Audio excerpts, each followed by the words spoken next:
Good morning, sixth class. So let's start. Next, in the previous class, we have learned till here. Okay, read till here that वो लोग जो भी है ना inscriptions या जो भी वो लोग विक्टोरिया हासिल करते थे वो सब लोग वो है ना इनके ऊपर स्टोन्स के ऊपर है ना खुदवाते थे। जैसे कि कुछ ऑर्डर देना हो गाँव को या विलेज को या किंगडम को, तो वो इसके ऊपर सब इंस्क्रिप्ट करते थे। Okay, can you think of the advantages of the writings on a hard surface and what could have been the difficulties?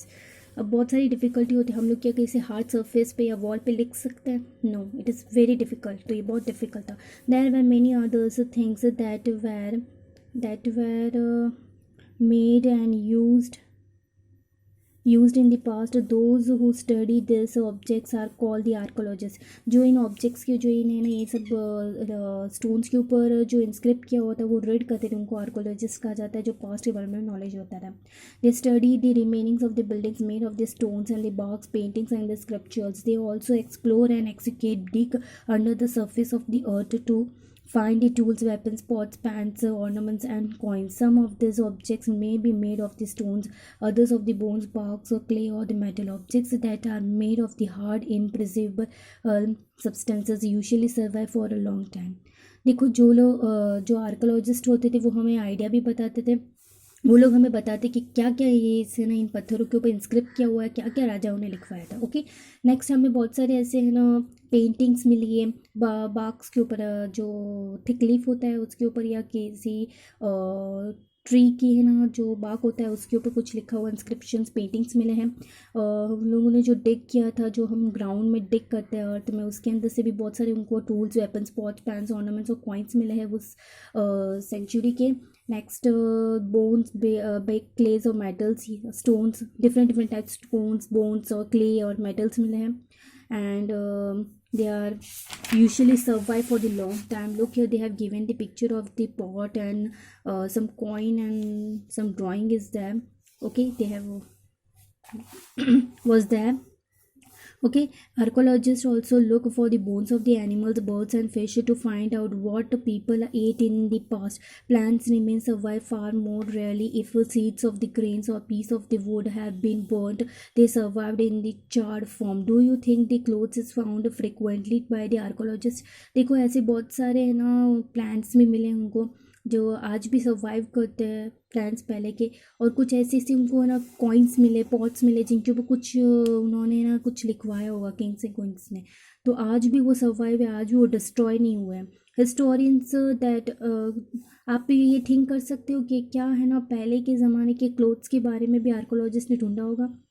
So historians that is the scholars who study the past. Historians कौन होते हैं? Scholars होते हैं जो study करते हैं past के बारे में। आर्कोलॉजिस्ट वो होते हैं जो पास्ट की चीज़ों को खोद के या उनको सर्च करके निकालते हैं। Okay, often use the word sources to refers to the information from the manuscript, inscriptions, and archaeologies. Once sources are found, learning about the past become an adventure as we reconstruct it bit by bit.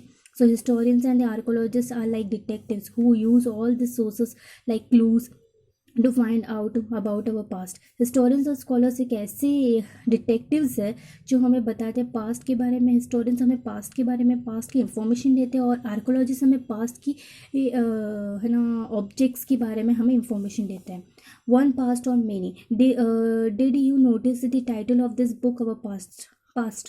देखो, इस book का title है अवर past. Okay, so we have used the word pastors in the plural to draw attention to the fact that the past was different from the different groups of the people. Past was different for the different groups of the people. For example, the lives in the heritors or the farmers were different from those of the kings and the queens. The lives of the merchants were different from those of the crafts person, and so on. Also, it is true even today. People follow different practices and customs in the different parts of the country. देखो, आप लोग ये पता है कि हेरिटर्स चरवाहे और farmer Kings and queen's से डिफरेंट होते थे उनकी लाइफ स्टाइल। ठीक है, वैसे ही क्वींस एंड क्वीन के कंपेयर में है ना जो मार्चेंट्स होते थे, वेंडर्स, उनकी लाइफ डिफरेंट होती थी, मार्चर्स एंड क्राफ्ट पर्सन की। ओके, जो different different customs, different different religious से बिलोंग करते थे और वो हमारे कंट्री के डिफरेंट डिफरेंट पार्ट्स में रहते थे. For example today most people living in the Andaman island get their own food by fishing, hunting and collecting forest products by construct. Most people live in the cities depend on others for the supplies of the food. Differences such has existed in the past as well.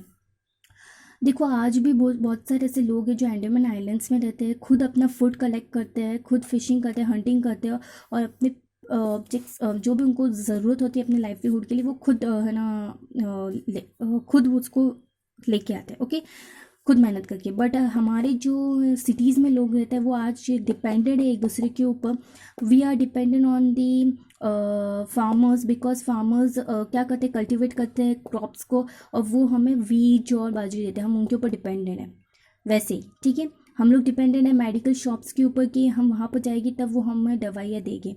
ठीक है, हम लोग को पहले के ज़माने के लोग नहीं जो प्लांट्स ढूंढते थे उनको है ना, उनके लीफ और ऐसे मेडिसिन प्लांट्स होते थे उनको तोड़ के लेके आते थे और उनसे बना देते थे.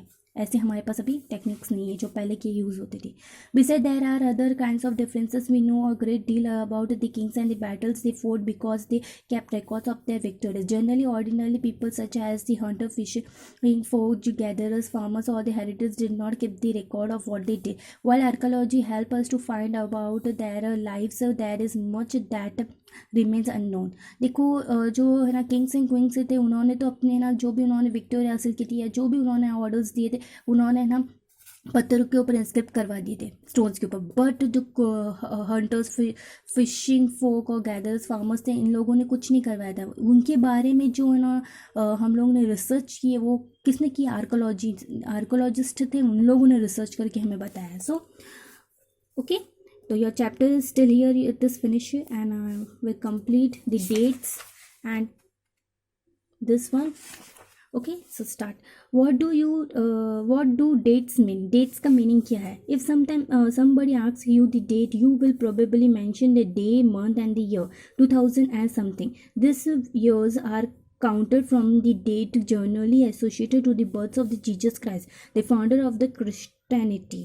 So 2000s means 2000 years after the birth of the Christ.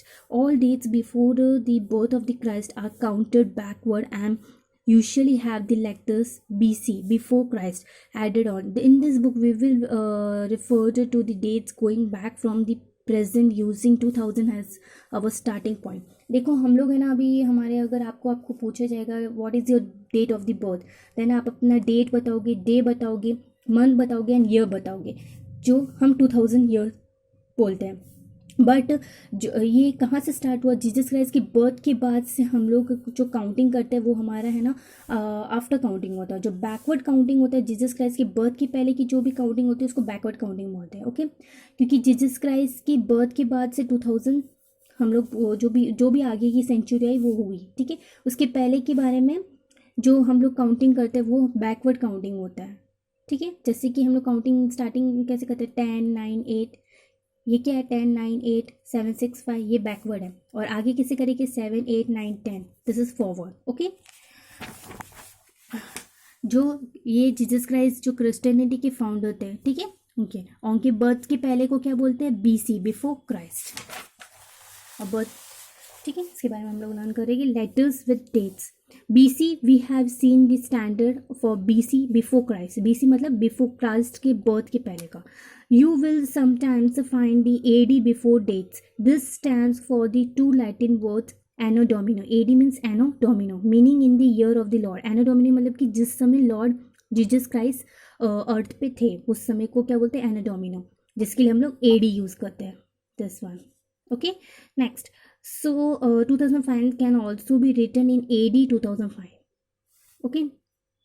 Sometimes CE is used instead of AD and BCE instead of BC. The letters CE stands for common era. CE मतलब क्या होता है, common era, and BCE for before common era.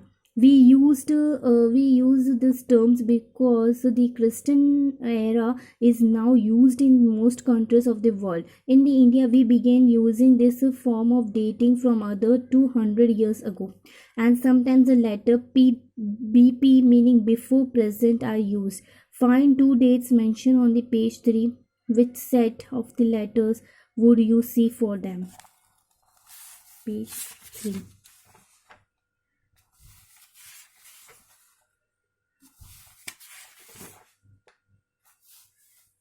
Page 3 पे है 2 words दिए हुए हैं, जिनको हमें ढूंढना है. ओके,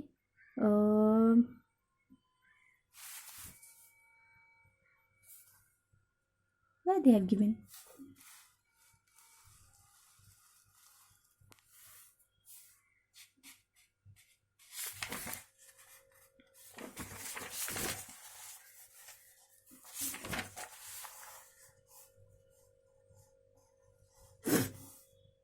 मैं इसके बारे में बाद में बताऊँगी, पहले हम लोग आगे का कर लेते हैं. एल्सवेयर.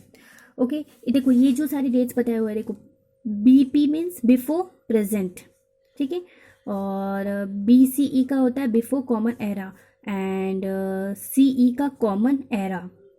ओके, सीई और ये सारे वर्ड्स यूज होते हैं. एडी मीन्स एनो डोमिनो, और B C means before Christ.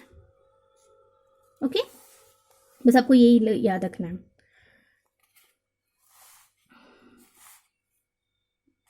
Elsewhere we have seen the inscriptions were written hard surface. देखो hard surface के ऊपर inscription लिखे हुए हैं. Many of those were written several hundreds of the years ago. All the inscription contain both the scripts and languages. Languages which are used as well as the script have changed over times. Okay, so how do scholars understand what was written? This can be done through the process known as decipherment.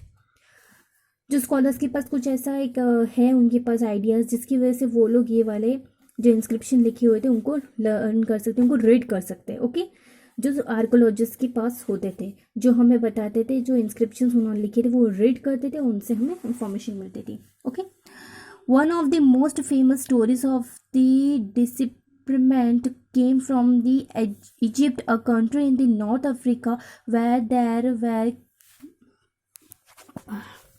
where there were kings and queens about 500 years ago.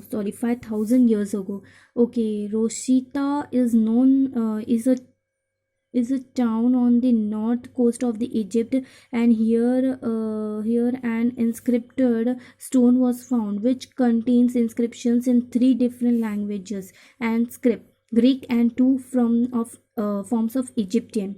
Scholars who could read Greek figured out that the names of the kings and the queens were enclosed in the title frame called a cartouche. They then placed the Greek and the Egyptian signs side by side and identified the sounds for which the Egyptian letters stood. As we can see, a lion stood for L and the bird for A. Once they knew what the letters stood for, they could read others inscription as well as. देखो यहाँ पर इन लोगों ने बताया हुआ है, देखो P बताया हुआ है इसके लिए, देखो यहाँ पर लॉयन दिया हुआ है, लॉयन के लिए L दिया हुआ है, A दिया हुआ है पिजन के लिए.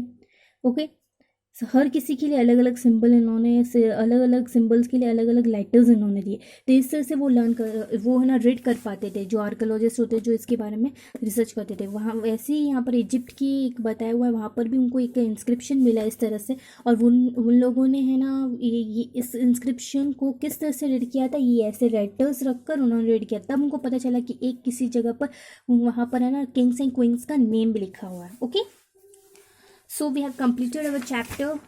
आपको उन्होंने इसमें से जो ये वर्ड्स है एडी, एनी, डोमिनो, ये आपको लर्न करना है और आपको ये लिखना भी है आपकी नोटबुक में. Okay, you have to write that.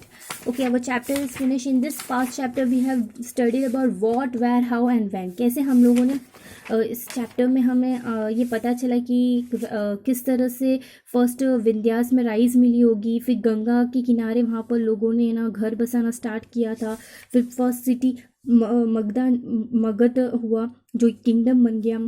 वैसे से अलग किंगडम्स हुए, हमें अलग अलग टीचर्स के बारे में पता चला कि जो रिलीजियस टीचर थे वन प्लेस टू अनदर जाते थे।